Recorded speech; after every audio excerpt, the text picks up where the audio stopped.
We now have consensus that we are on our way to exceeding a 1.5 degree increase in global temperatures.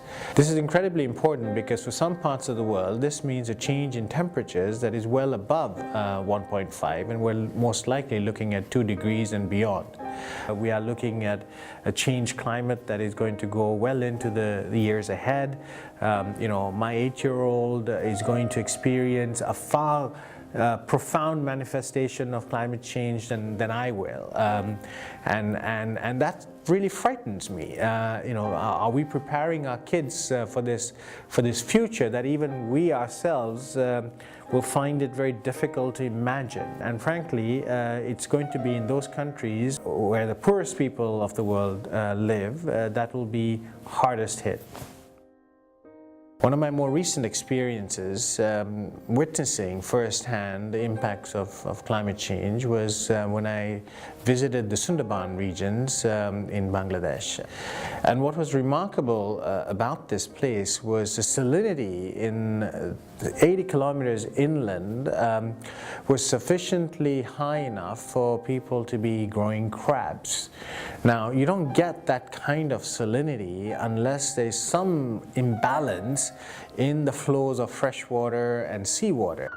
You cannot leave that place not being bothered by what you see, and then you also question your own contributions to the situation that many poor people in the world are experiencing. And I say your contribution because it's all our contribution. It's the way we live our lives, it's the things we buy, it's what we demand, it's the industry that we work with. All of these things contribute eventually to the problem.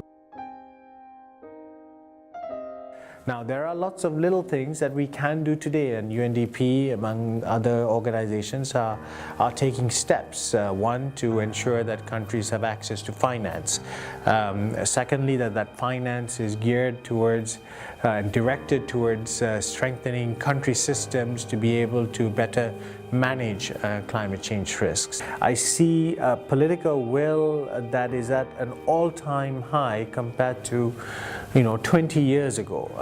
I see an increased awareness of the issue. I see an increased sophistication with which countries, communities want to and seek to address climate change related challenges, and that tells me that there's advancement taking place at a very grassroots level. And if we can figure out ways to support that, certainly given our capacity as the United Nations Development Programme, working in concert with the rest of the United Nations, I'm very optimistic that we will give our children certainly a better chance of a cleaner life in their future than we are likely to experience in ours.